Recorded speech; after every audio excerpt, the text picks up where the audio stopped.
Vamos falar sobre um dos assuntos mais interessantes, mais misteriosos da religião judaico-cristã, sobretudo cristã, o livro de Enoque e os anjos caídos. É um assunto, na minha opinião, fascinante, mesmo que você seja ateu. Vale a pena assistir esse vídeo para entender o arcabouço religioso, a complexidade da religião judaico-cristã, que é bem mais complexa do que muita gente, principalmente pessoas que não têm a menor ideia do que se trata, pensam que é. Você está no Brasil sobre tudo, Deus sobre todos, deixem seu like, inscreva-se no canal, compartilhe esse vídeo, assista por favor também aos outros. Uma particularidade muito interessante da religião cristã e também da judaica é o fato de que os protagonistas das outras religiões são os antagonistas da nossa religião. Então, os seres que são cultuados em quase todas as outras religiões e crenças são os antagonistas da nossa. Então, aquela ideia de gnóstica, de poder juntar todas as religiões, tudo leva a Deus, para o judaico-cristianismo não funciona, porque todos os deuses das outras religiões são os antagonistas da nossa religião, e a gente vai falar no vídeo de hoje, a gente vai ler vários trechos do livro de Enoque, e antes a gente vai ler trechos bíblicos que falam sobre Enoque, quem foi Enoque e tudo mais, que falam sobre a origem desses protagonistas das outras religiões, esses espíritos, esses anjos caídos, e explica o porquê eles são os antagonistas de todo judeu e cristão. Vamos começar com o Judas. Em inglês a gente chama esse livro de Jude, para ter uma distinção entre Judas, o Judas Iscariotes que traiu Jesus, e esse Judas que era, na verdade, um discípulo de Cristo, bem próximo e tal. Não é o mesmo Judas, por óbvio, né? E era um nome muito comum naquela época. Tem gente também que traduz como Juda, em vez de Judas, só para ter uma distinção. Aqui no capítulo único do livro de Judas, ele diz: para estes também profetizou Enoque, o sétimo depois de Adão. Então aqui já está explicando quem foi Enoque. Foi sétima geração depois de Adão, nasceu um homem chamado Enoque, que a Bíblia diz em Gênesis que era um homem que andava com Deus, um homem muito próximo de Deus. E no livro de Jasher, que é o livro do reto, que também é um livro apócrifo, que não está na Bíblia, eu vou falar sobre essa questão de ser ou não apócrifo daqui a alguns segundos. No livro de Jasher é explicado que em um determinado momento Enoque ele era regente sobre praticamente toda a terra, numa função de conselheiro, de reis e tal. Então ele era como se fosse a autoridade máxima em sabedoria do mundo antigo, antes do dilúvio, porque ele era a única pessoa que tinha um contato perfeito com Deus. Era a sétima geração após Adão. Dizendo: eis que veio o Senhor com seus milhares de santos para executar juízo sobre todos, convencer a todos os ímpios de todas as suas obras de impiedade que impiamente cometeram e de todas as duras palavras que os ímpios pecadores lhe proferiram. Estes são murmuradores, queixosos, andando segundo as suas concupiscências. Sua boca diz coisas muito arrogantes, adulando pessoas por causa do interesse. Esse trecho é o terceiro capítulo do livro de Enoque, que nós vamos ler daqui a pouco. E primeiro, antes de prosseguir, vamos falar sobre a questão de ser apócrifo ou não. O livro de Enoque começa com um aviso dizendo que esse livro é para a última geração, que ele será plenamente divulgado e entendido na última geração. Então essa talvez seja uma das razões pela qual não houve interesse em colocar no canone o livro de Enoque. Outra razão talvez seja o fato de que há 3 livros de Enoque. O primeiro, que é considerado por muitos como verdadeiro, porque a cópia mais antiga é 3 séculos antes de Cristo, que não quer dizer que foi escrito 3 séculos antes de Cristo. Esses livros eram escritos em tábuas de cerâmica, em papiro, em couro, e eram copiados ao longo das gerações para tentar manter de alguma forma, em tábua de madeira, ou de alguma forma tinha que se perpetuar isso. Então parem para pensar no quanto é fantástica a Bíblia. São 66 livros, o mais recente de todos tem 2.000 anos, o mais antigo tem quase 5.000 anos, e de alguma forma são 40 autores, mais de 40 autores, e de alguma forma esses escritos foram conservados durante esse período de mais de 5.000 anos, e de alguma forma isso se juntou num volume compacto que hoje a gente lê em um aplicativo, tem em casa, todo mundo tem 2, 3 Bíblias. É fantástico, por mais que tenha problemas de tradução aqui e ali, tenha gente que altera isso ou aquilo, é inacreditável, é talvez a obra mais fantástica, mais complexa da história da humanidade, é a Bíblia Sagrada. A complexidade de como ela foi formada, que eu tenho uns amigos ateus idiotas, tem amigo ateu que também é gente boa, mas tem uns idiotas que falam, quem que escreveu a Bíblia? Não foi uma pessoa específica, foram 40 autores ao longo de 5.000 anos, e foi juntando um pedaço aqui, outro ali, são 66 livros, a Bíblia não é um livro, elas são 66 livros, e alguns desses livros tem capítulos e capítulos e capítulos. Salmos, por exemplo, são 150 assuntos diferentes, e assim por diante. Então vamos continuar. Aqui nós temos mais uma menção do livro de Judas sobre o assunto de Enoque. Os anjos que não guardaram seu principado, mas deixaram sua própria habitação, ele os tem reservado em prisões eternas, na escuridão para o juízo do grande dia. Quando a gente for ler agora, daqui a pouquinho, o livro de Enoque, vocês vão entender que ele está se referindo aos anjos caídos que fizeram besteira aqui na terra e foram presos num lugar muito específico, foram acorrentados e lá estão. Um grupo específico de anjos. Segunda epístola de Pedro, capítulo 2. Aqui é o apóstolo Pedro mencionando também o assunto do livro de Enoque. Porque Deus não poupou os anjos quando pecaram, mas lançou-os no inferno e os entregou ao abismo na escuridão, reservando ao juízo. E não poupou o mundo antigo, muito embora preservasse a Noé, pregador da justiça, com mais 7 pessoas para trazer o dilúvio sobre o mundo dos ímpios. E daqui ele menciona Sodoma e Gomorra e outros, mas o que interessa mais aqui é isso do não poupou os anjos. Então vejam que isso não é um assunto hermético que uma ou outra pessoa fala. Não, no mundo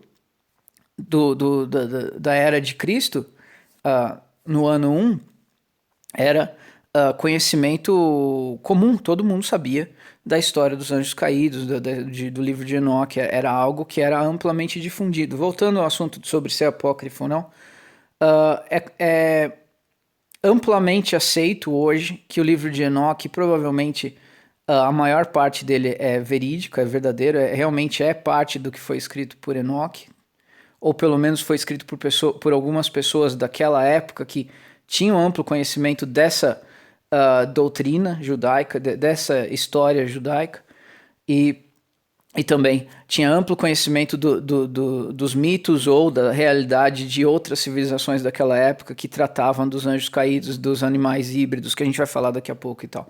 Porque é um livro que trata de todos esses assuntos como se fosse um relato de como era o status quo, o zeitgeist daquela época para a humanidade, coisa de 5.500 anos atrás. Então, óbvio que a cópia mais recente que nós temos, óbvio que não é a original, até porque a original deve ter sido destruída há muitos anos, mas isso é muito comum em livros antigos, não só livros religiosos. O que nós temos de mais recente das obras de Platão, de Aristóteles, é a cópia da cópia da cópia da cópia da cópia da cópia da cópia, porque é normal, é da natureza da história humana que os artefatos se percam. Então, continuando. Vamos lá. Em Hebreus, apóstolo Paulo diz, não vos esqueçais da hospitalidade, porque por ela alguns sem saberem hospedaram anjos.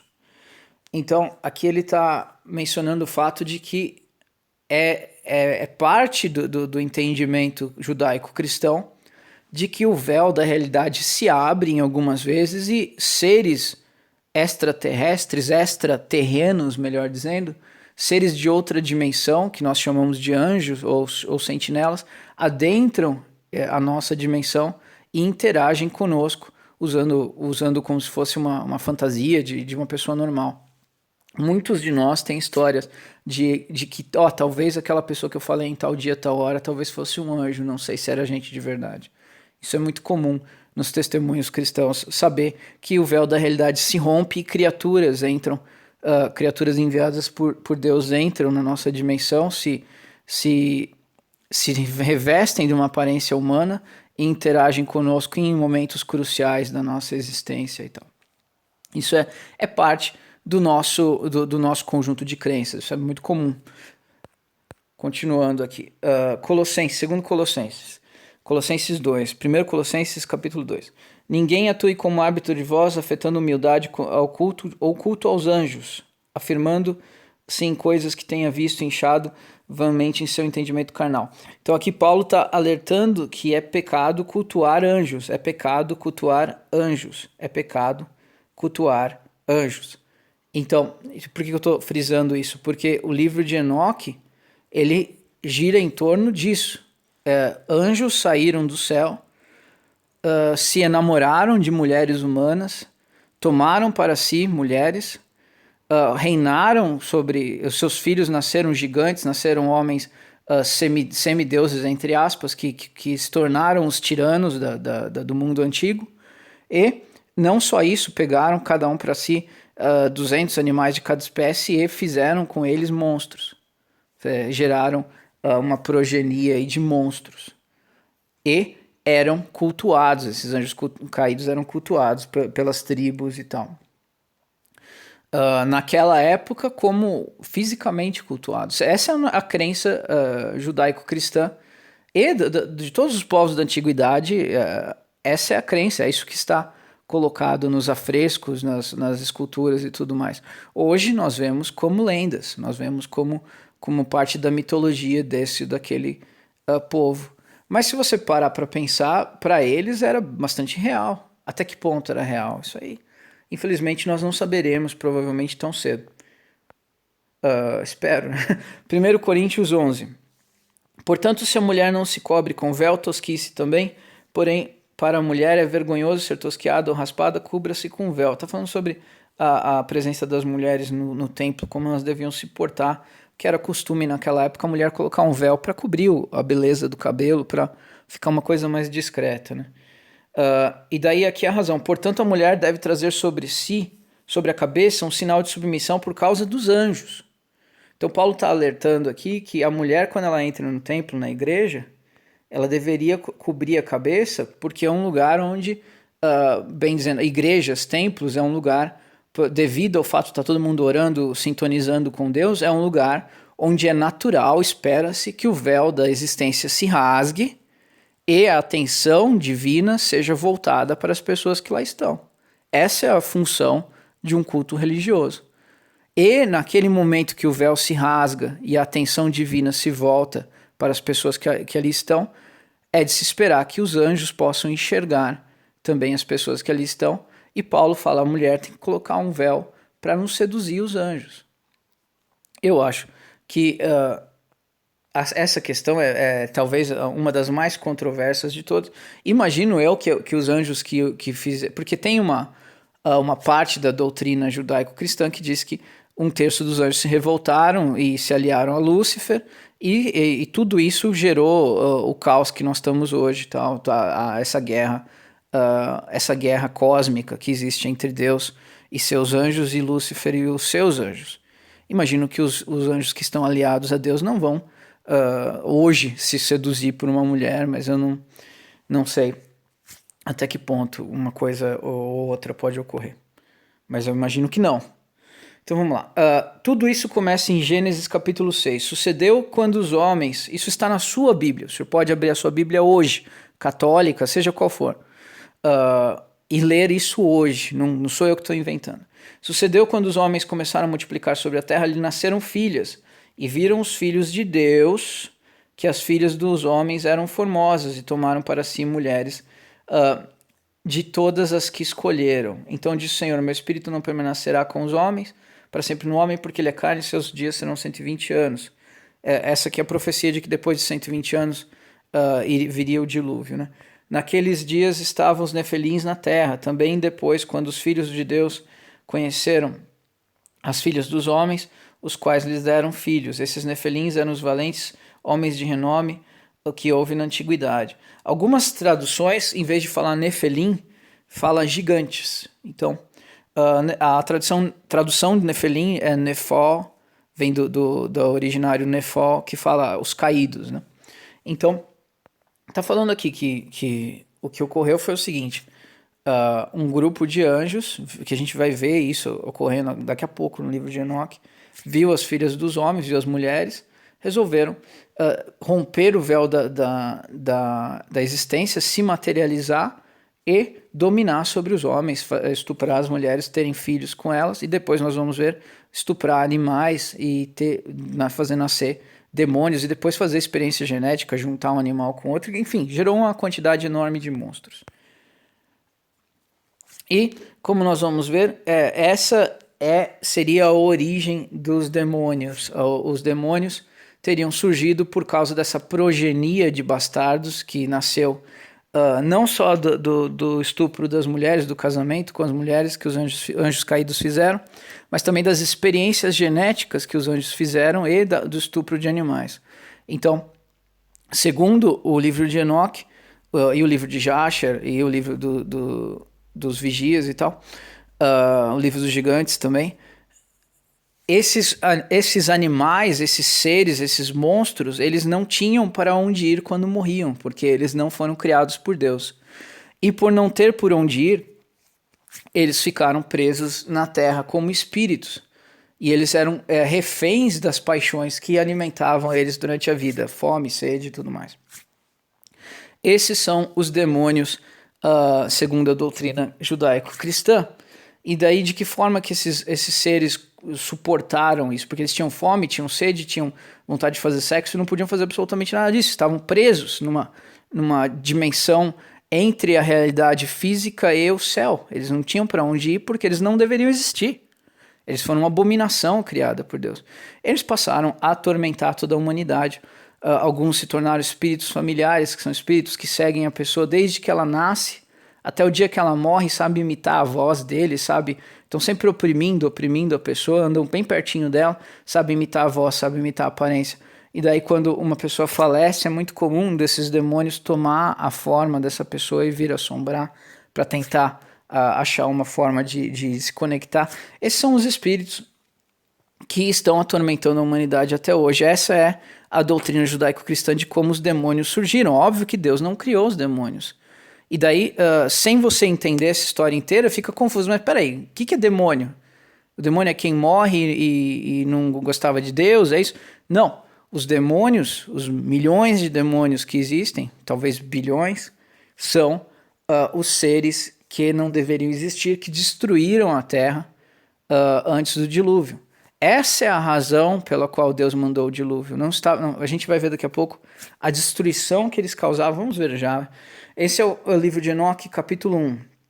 Palavras e bênçãos de Enoque, com as quais ele abençoou os eleitos e justos, os quais devem existir nos tempos da tribulação, rejeitando toda a iniquidade e mundanismo. Enoque, um homem justo, o qual estava com Deus, respondeu: e falai com Deus enquanto seus olhos estavam abertos, enquanto via a santa visão dos anjos. Isso os anjos me mostraram. A tradução aqui não é das melhores, mas é o melhor que eu consegui achar sem ser em inglês. Deles eu ouvi todas as coisas e entendi o que vi, coisas que não terão lugar nessa geração, mas numa geração que deve acontecer num tempo distante por causa dos eleitos. A respeito deles eu falei e conversei com ele, o qual virá da sua habitação, o santo, poderoso, Deus do mundo, qual pisará sobre o monte Sinais, aparecerá com suas hostes, se manifestará com a força do seu poder dos céus.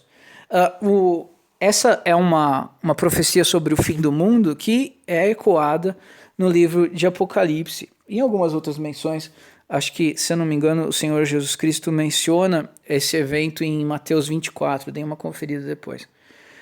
Todos estarão temerosos e as sentinelas estarão aterrorizados.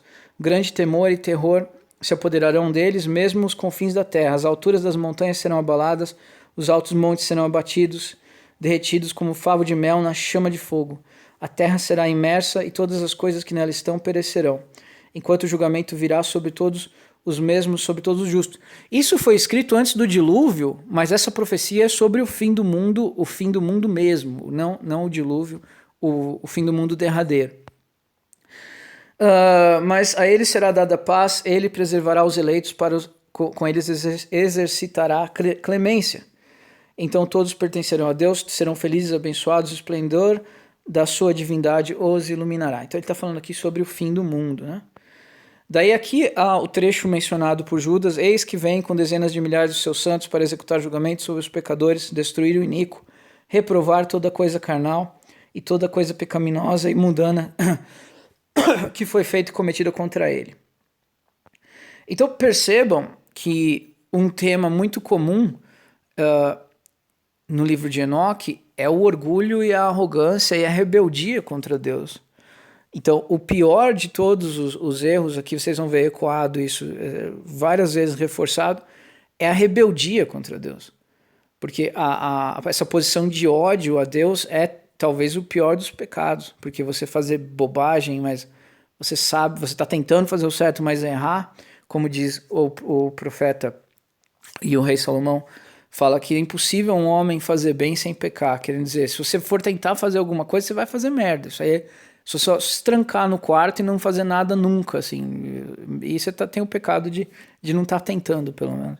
Então, o problema é essa rebeldia que está... É você querer afrontar a Deus. É isso que os anjos quiseram fazer. Eles não tinham necessidade nenhuma. Eles não estavam perdoem a expressão, mas não estavam com vontade sexual pelas mulheres. Era rebeldia. Eles não foram criados para sentir isso, eles não tinham essa capacidade de sentir essa luxúria toda. Foi um princípio de rebeldia, só para afrontar a Deus. Esse é o princípio. Assim como muitas pessoas se entregam a apetites que, na verdade, eles nem deveriam ter. Não é natural que eles tenham, mas conforme eles estão forçando a barra, o apetite vem. Eles sabem que as luminárias celestes não mudam. Aqui ele está falando de coisas que talvez não sejam tão interessantes, mas toda a obra de Deus é invariável no período do seu aparecimento. Eles veem o verão e o inverno, percebendo que toda a terra está repleta de água, de nuvem, do orvalho, da chuva refrescam. Está falando aqui sobre a criação. É um livro longo, são 100 capítulos. A gente vai ler acho que 10 capítulos, pedaço. Mas tu resistes impacientemente, não cumpre os mandamentos do Senhor, mas transgrides e calunias a sua grandiosidade, malditas as palavras da tua boca, poluída contra a sua majestade. Aqui ele está falando uma maldição de Deus para aqueles que se afrontam Deus, que se põem de forma rebelde contra Deus. Tu, murcho de coração, a paz não estará contigo, portanto os teus dias te amaldiçoarão e os anos da tua vida perecerão.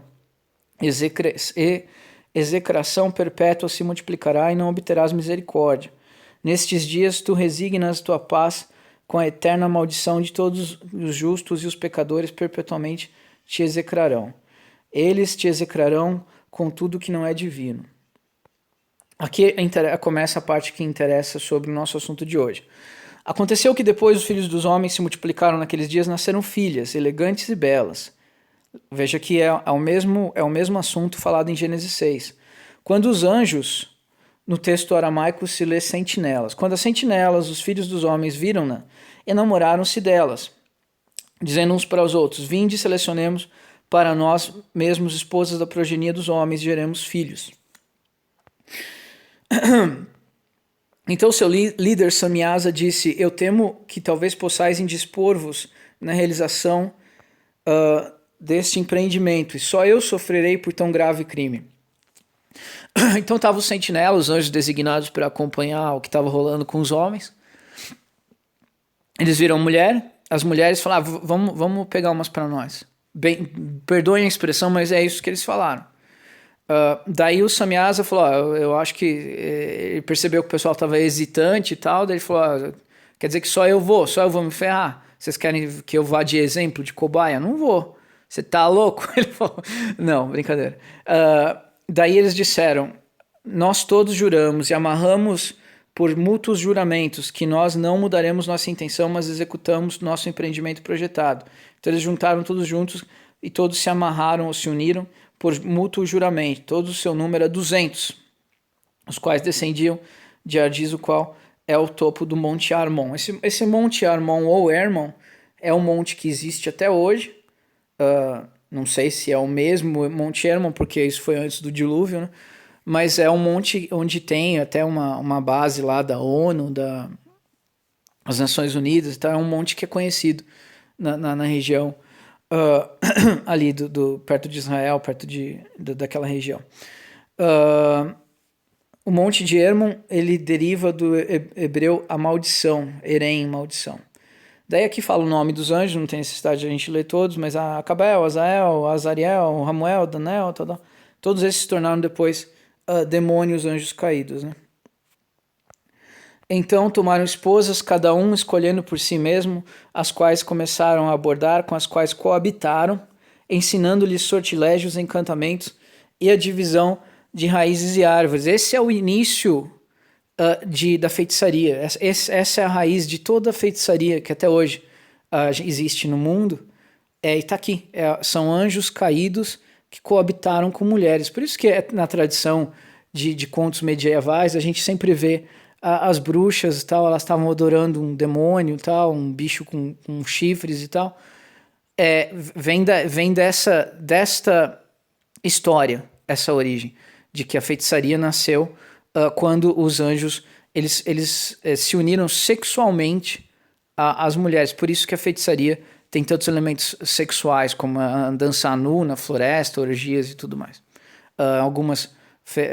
Algumas magias eles dependem de você estuprar uma criança e tudo mais. Toda essas perversões da feitiçaria nasceram dos ensinamentos dos anjos e têm raízes em manipulação do véu da realidade que os anjos sabiam fazer, porque eles tinham conhecimento pleno de tudo.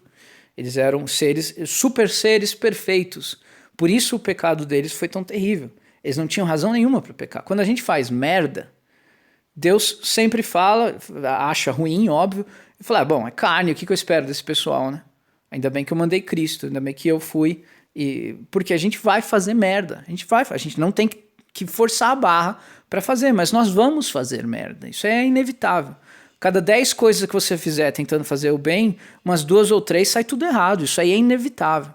Por quê? Porque nós somos carne, nós somos lixo, bem dizendo, nós somos talvez uma das últimas gerações de uma raça totalmente destruída, segundo a história cristã.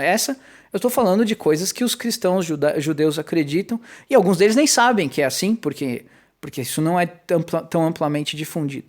Mas, continuando aqui, as mulheres conceberam, geraram gigantes. O texto grego varia consideravelmente do etíope aqui. O manuscrito grego acrescenta esta seção. Elas, as mulheres, geraram aos sentinelas 3 raças. Os grandes gigantes, os gigantes trouxeram, alguns mataram os Nefelim, os Nafaleim mataram os Eliúde. Então, eles sobreviveram, cresceram em poder de acordo. A estatura era de 300 cúbitos. Cúbito é uma medida que varia, porque ela é do cotovelo até o dedo. Digamos que seja 1 metro. Os maiores dos gigantes, 300 metros. Você imagina o tamanho do estrago que um monstro, porque eram monstros, eram seres depravados, a única coisa que tinha neles era mal, porque eles não eram nem para existir. Um ser completamente depravado, com uma inteligência quase de um anjo, porque era um filho de um anjo, misturado com a essência animal, porque alguns nasceram do estupro de animais, como a gente viu agora há pouco, e com 300 metros de altura. Você imagina o estrago que não fez. Esses devoraram tudo que o labor dos homens produzia. Se tornou impossível alimentá-los. Então eles se voltaram contra os homens a fim de devorá-los. As lendas sobre gigantes que nós temos em todas as civilizações humanas provavelmente vêm dessa história aqui. Do fato de que esses monstros habitaram na Terra e começaram a oprimir os homens, dominar sobre eles, pedir que eles trouxessem de todo o fruto do seu trabalho, e como se tornou impossível alimentá-los, eles começaram a se alimentar dos próprios homens. Então, por isso que algumas civilizações, religiões pagãs, o canibalismo é visto como um sinal de autoridade e tal, porque os opressores da humanidade naquela época devoravam carne humana. Começaram a ferir pássaros, animais, répteis, peixes para comer sua carne, e depois do outro para beber seu sangue, sua carne um do outro, ou de uma ou outra carne. Nota que essa frase pode referir à destruição de uma classe de gigantes por outra.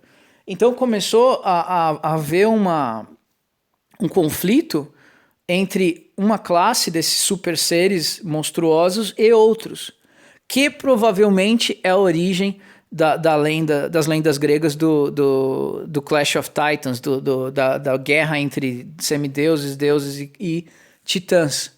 A guerra que houve entre os titãs, que eram como se fossem gigantes da mitologia grega, provavelmente tem origem nesses eventos que ocorreram antes do dilúvio.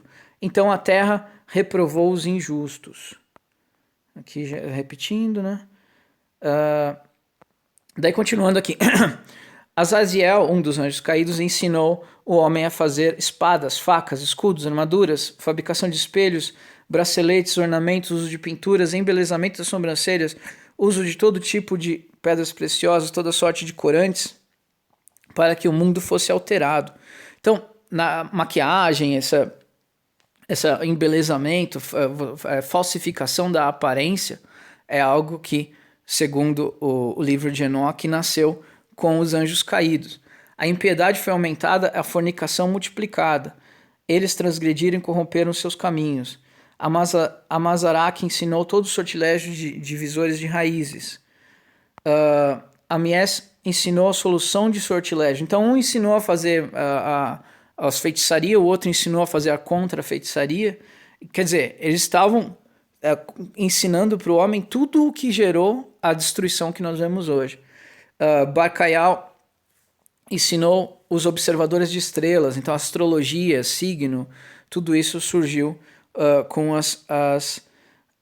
ensinamentos dos anjos caídos, observadores de estrelas, astrólogos, sinais, astronomia, movimento da lua. Os homens, sendo destruídos, clamaram, suas vozes romperam o céu. Então, o mundo foi completamente destruído pelos gigantes. Você imagina um inferno na terra, monstros andando pelas ruas, gigantes devorando pessoas, estuprando quem eles queriam. Esse é o mundo antes do dilúvio, que muitas crianças, óbvio que é difícil você explicar para uma criança, é melhor nem explicar. Por que será que Deus mandou o dilúvio, mamãe? É porque as pessoas começaram a ficar muito sem educação, filhinho. Não é bem assim, não. Não é porque as pessoas começaram a trair a mulher, ou falar fofoca, ou mentir. Claro que isso também acontecia, mas é muito pior. Nós estamos falando do inferno na Terra, do filme de horror Lovecraftiano mais terrível de todos. Essa era a humanidade, segundo o que diz o livro de Enoque. Então Miguel, Gabriel, Radael, Suriel e Uriel olharam para baixo desde os céus e viram a quantidade de sangue que era derramada na terra, toda a iniquidade que era praticada sobre ela, e disseram um ao outro: esta é a voz dos seus clamores, a terra desprovida de seus filhos tem clamado, mesmo até os portões do céu. Perceba que, para mim, isso é de uma extrema beleza, essa relação entre o véu da existência se rompendo, os anjos conseguindo enxergar a nossa dimensão, e essa interação entre dimensões, que hoje a nossa ciência, a astrofísica, a física teórica, a física quântica, provou que existem dimensões. Há experimentos no CERN, lá no LHC, que provam que é possível romper o véu da existência, trazer antimatéria. Enfim, todo tipo de teoria existe hoje, dizendo que sim, é verdade, existem outras dimensões, de que o mundo ele não é composto só dessa existência, existem outros graus de existência, assim como existem frequências de rádio, que você gira o botãozinho, você cai em outra estação. Então, o mundo é uma questão de frequência, como diz Nikola Tesla. Então, perceba que os antigos, há 6.000 anos atrás, já sabiam de tudo isso. E hoje a ciência está correndo para tentar alcançar. Agora a terra desprovida de seus filhos tem clamado até os portões do céu. E a ti agora, ó Santo dos céus, as almas dos homens queixam-se dizendo: obtém justiça para conosco com o Altíssimo. Aqui são as pessoas chorando, orando, pedindo, implorando para que Deus as ajude. Então eles disseram ao seu Senhor, o Rei: tu és o Senhor dos senhores, Deus dos deuses, Rei dos reis. O trono da tua glória é para sempre, e sempre para sempre seja o teu nome santificado e glorificado. Perceba a relação de amor e de reverência dos anjos que não caíram com Deus. E essa é a reverência que nós temos de ter quando nós oramos a Deus. Nós temos que entender o tamanho de Deus, a glória de Deus.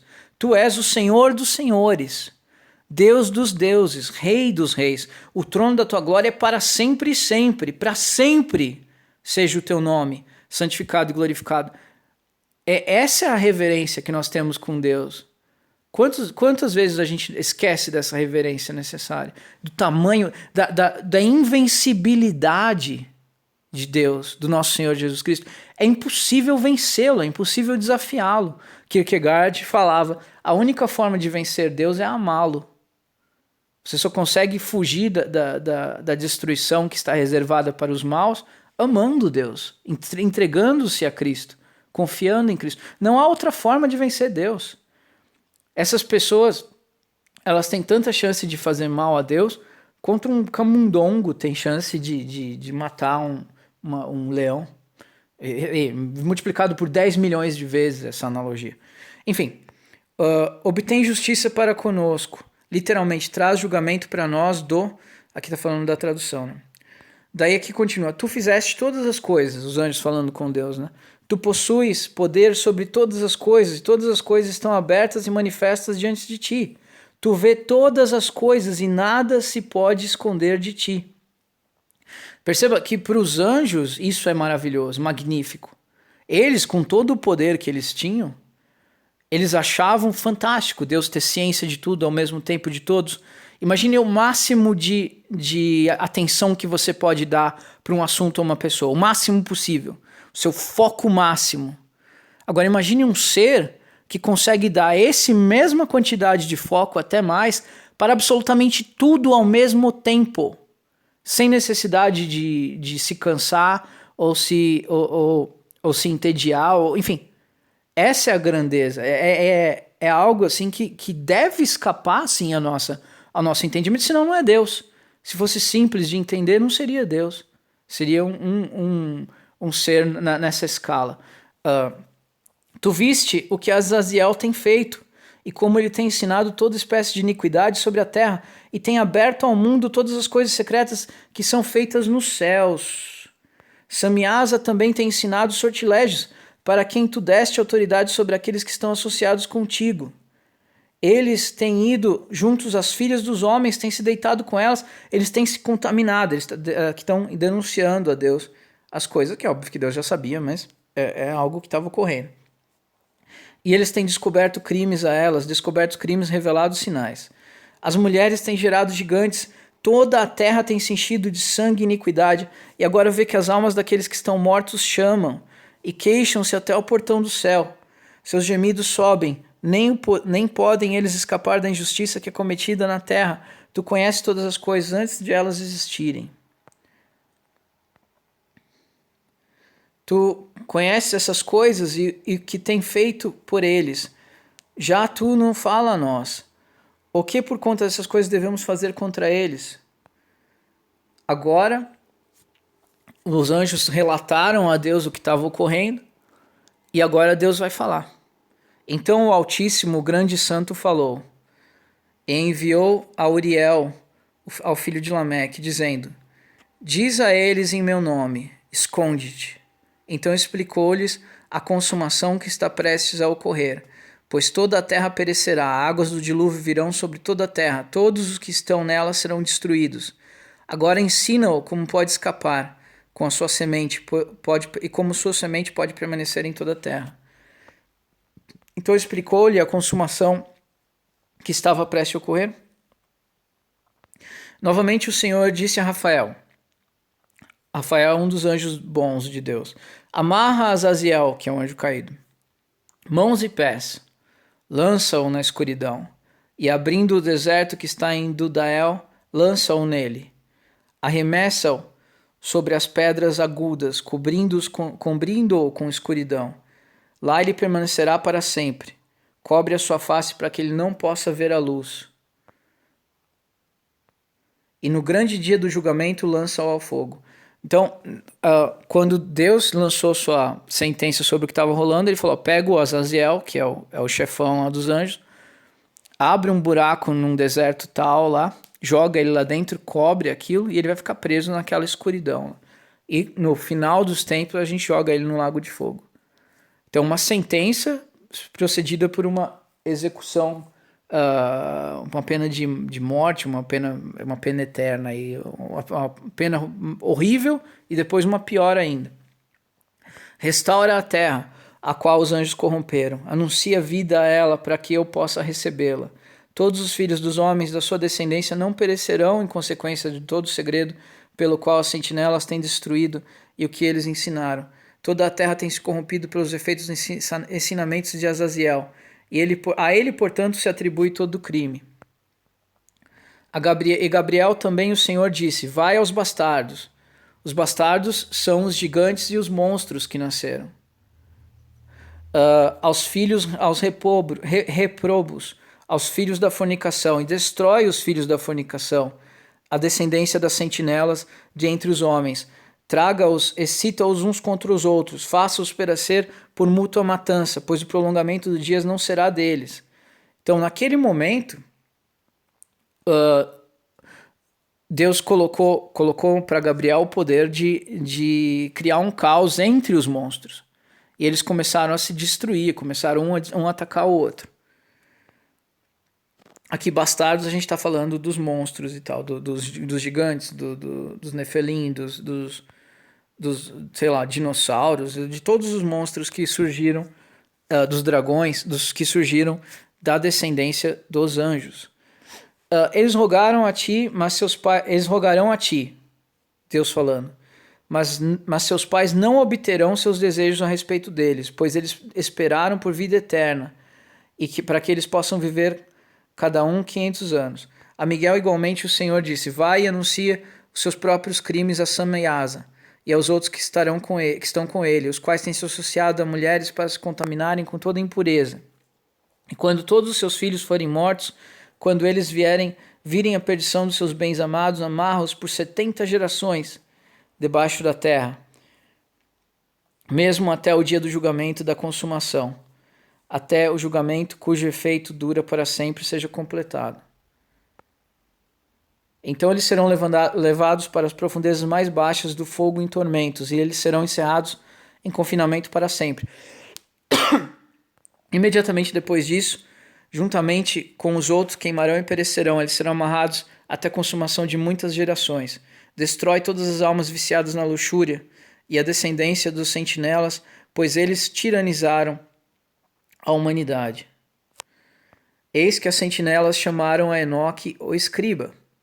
Então o Senhor disse: Enoque, escriba da retidão, vai e dize às sentinelas dos céus, os quais desertaram do alto do céu e o seu santo e eterno estado, e foram contaminados com as mulheres, e fizeram como os filhos dos homens, tomando para si esposas, os quais têm sido grandemente corrompidos na terra, que na terra eles nunca obterão paz e remissão dos pecados, pois eles não se regozijarão em sua descendência. Eles verão a matança dos seus bens amados, lamentarão a destruição dos seus filhos, farão petição para sempre.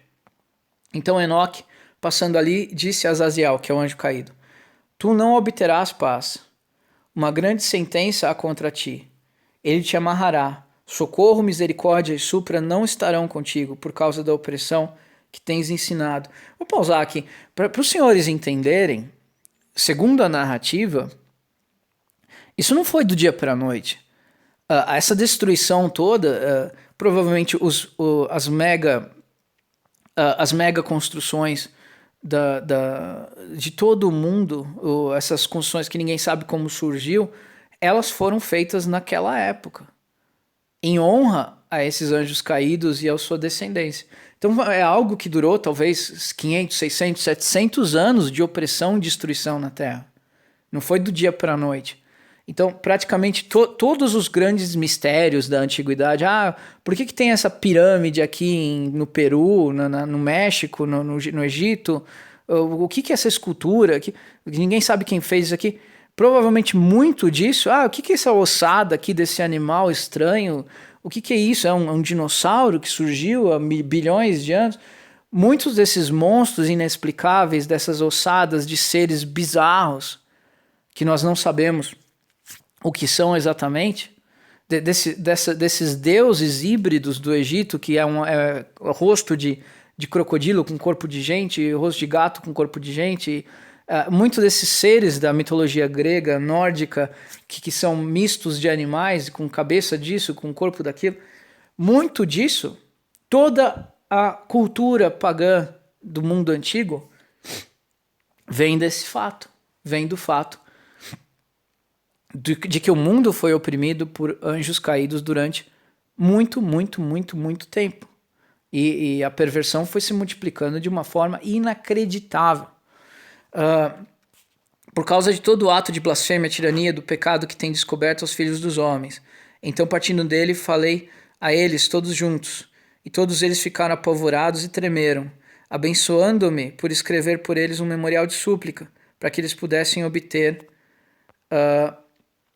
o perdão. Então, os anjos caídos ficaram apavorados quando descobriram, eles estavam lá na sua assembleia, né? Enoque foi levado a eles, e quando o Enoque trouxe a sentença de Deus, eles ficaram desesperados. Então percebam o tamanho do poder de Enoque, da autoridade dele. Era um homem que transitava entre o céu e o inferno na época antiga. Que eu fizesse um memorial de orações ascendendo diante de Deus do céu, porque eles, por si mesmos, desde então, não podiam dirigir-se a ele. Então, os anjos caídos, eles não têm mais o poder de transitar entre a existência física e os céus, ofensa ao qual eles foram julgados. Então, eu escrevi um memorial de suas orações. Só um porém aqui. Perceba, então, que Lúcifer não está entre esses. Porque Lúcifer, no livro de Jó, ele tem trânsito entre a terra e o céu, ele fica passeando pela terra. Lúcifer também chamado de o acusador. Então, ele era mais uma espécie de pessoa manipuladora, um querubim manipulador e tal. Então, ele não fez essa cagada aqui nessa época. Muito embora ele provavelmente tenha tido um dedinho aqui, né? Porque ele causou a queda dos homens, como a gente viu em Gênesis capítulo 1 ou 2, não lembro. Mas ele não estava nessa incursão aqui que gerou os gigantes. Lúcifer não estava metido nessa história. Por quê? Porque ele ainda estava transitando entre as existências. Então esses 200 aqui é um capítulo à parte. Então eu escrevi o memorial de suas orações, blá blá blá, haviam feito pelo assunto de sua solicitação para que obtivessem remissão e descanso. Procedendo nisso, continuei sobre as águas de